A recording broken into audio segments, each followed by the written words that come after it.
Para sa tanan, ako gali si Rosalyn Abordo, isa ka chairman sang amon asosasyon SINIFA, Sitio Nabiluan Integrated Farmers Association. Itukod ang amon nga asosasyon sang June 6, 2020. Kagin register namon sa duli sang October 3, 2020.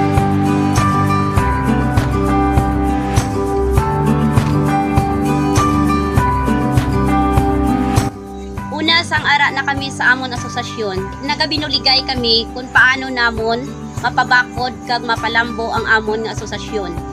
May ara ako nga 34 ka mga miyembro. Kagin gamit namon ang may mga respeto sa isa kag isa. Kag idula ang paminsaron nga maiya-iyahon. Ay bilang isa ka grupo, dapat pag-ugyon sa mga buluhaton. Halimbawa sa mga alamutan, etc. para mapadayon kag mapabaskog namon ang amon asosasyon.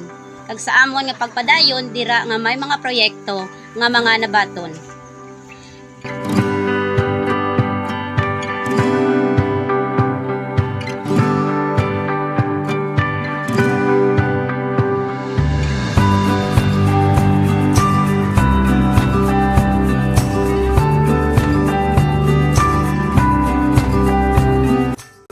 Ang proyekto nga amo nabaton halin kay Mayor Elia, ang baubao kag tracer.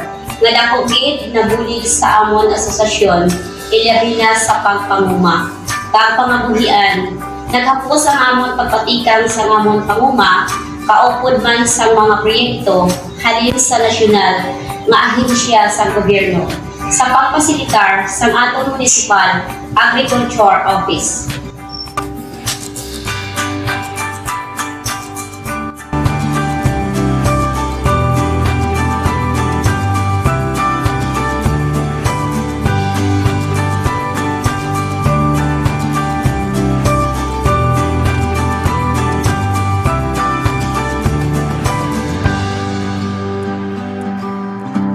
Ang mga kabudlayan, paagi sa mga sustain sang asosasyon, bilang isa ka chairman, naagihan ko gid ang kasakit sang buot, kag naagyan ko man ang pagpatulo sa luha.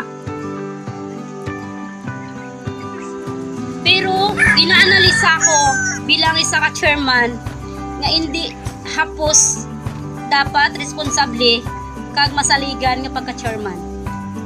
Nagapasalamat gid kami sang among asosasyon sa suporta kag bulig sa atong banwa kay Mayor Elia Celestina Garcia Yolo sa iya programa sa agrikultura.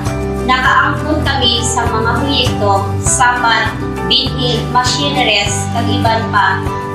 Berada Garcia, Berada Agrikultura.